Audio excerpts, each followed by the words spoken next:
ഇത് ഗുൽഫിഷ ഫാത്തിമ CAA എന്ന മതവിവേചന നിയമത്തിനെതിരെ പ്രതിഷേധിച്ച് വിചാരണ തടവുകാരിയായി തീഹാറിൽ ജയിലിൽ കഴിയുന്ന ഒരാൾ.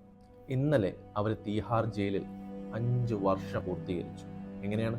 വിചാരണ തടവുകാരിയായിട്ട് 5 വർഷം. 2020 ഏപ്രിൽ 9 മുതൽ UAPA അടക്കം ചുമത്തിയാണ് അവർ ജയിലിലിട്ടേക്ക്.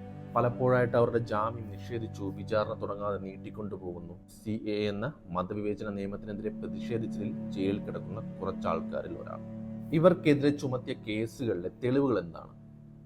അതില്ല. അത് ചോദിച്ചാൽ ഞങ്ങൾ വായിൽ എഴുതി കാണിച്ചു തരും. ഇനി മറ്റു കുറച്ച് മനുഷ്യർ ജീവിക്കുന്ന ഇന്ത്യയാണ്.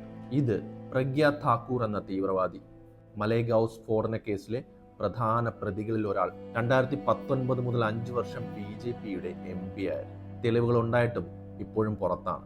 ഇത് അസീമാനന്ദ, ഇന്ത്യയിൽ നടന്ന 3 പ്രധാന സ്ഫോടനങ്ങളിലെ മുഖ്യ പ്രതികളിൽ ഒരാൾ. ചെയ്ത കുറ്റം സമ്മതിക്കുകയും ചെയ്തു. പക്ഷേ ഇപ്പോൾ കുറ്റവിമുക്തനായി പുറത്താണ്. ഈ ഫോട്ടോയിൽ കാണുന്നവരാണ് ബിൽക്കിസ് ബാനു എന്ന ഗർഭിണിയെ ഗ്യാങ് റേപ്പ് ചെയ്തവർ.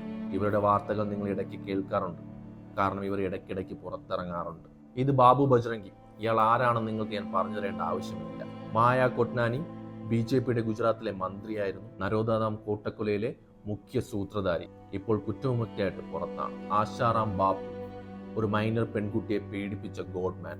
വേറെയും കേസുകളുണ്ട്. ഇപ്പോൾ ചികിത്സയ്ക്ക് വേണ്ടി 2 മാസം കൂടി പരോൾ എക്സ്ട്രാ കൂട്ടി നൽകി. ശരിയാണ്, വീർദാസ് പറഞ്ഞതുപോലെ ഇവിടെ 2 ഇന്ത്യയുണ്ട്.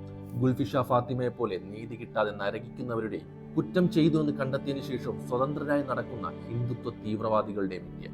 ഗുൽഫിഷയുടെ അറസ്റ്റിനെ കുറിച്ച് UN പറഞ്ഞത് അതൊരു സന്ദേശമാണ്. A chilling message that criticizing government policies will not be tolerated. അനീതി കണ്ടതിന് ശേഷവും നിങ്ങൾ നിശബ്ദരായിരുന്ന ഈ രാജ്യത്ത് നിങ്ങൾക്ക് സർവൈവ് ചെയ്യാം. പക്ഷെ നിങ്ങൾ എപ്പോൾ അവരെ വിമർശിച്ചു തുടങ്ങുന്നുവോ അന്ന് മുതൽ ജയിലുകളുടെ കവാടം നിങ്ങൾക്ക് വേണ്ടി തുറന്നു കിടക്കപ്പെടും. ഗുൽഫിഷ ഫാത്തിമയുടെ പിതാവ് പറഞ്ഞ വാക്കുകളാണ്.